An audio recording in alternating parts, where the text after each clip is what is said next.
சில நேரங்கள்ல தனிமையா இருக்கணும் அப்படின்னு நினைக்கிற நம்மள கொண்டு போயி, யாருமே இல்லாத ஒரு தீவுல ஒரே ஒரு வீட மட்டும் புடிச்சு, அந்த வீட்டுக்குள்ள நம்மள விட்டுட்டு வந்தா எப்படி இருக்கும்னு நீங்க இதுவரைக்கும் கற்பனை பண்ணி பார்த்துருக்கீங்களா?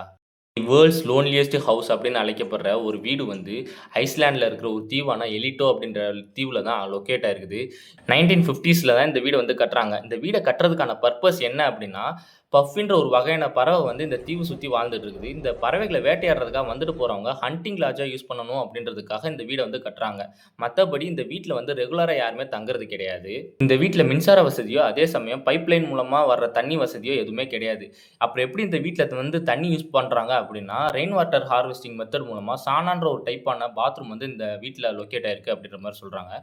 எலிட்டோ ஹண்டிங் அசோசியேஷன் அப்படின்னு அழைக்கப்படுற ஒரு பிரைவேட் செக்டார் தான் வந்து இந்த வீட்டையும், அந்த தீவையும் வந்து மெயின்டெயின் பண்ணிட்டு வராங்க. இது ஒரு பிரைவேட் செக்டார் ப்ராப்பர்ட்டி அப்படின்ற மாரியும் சொல்றாங்க.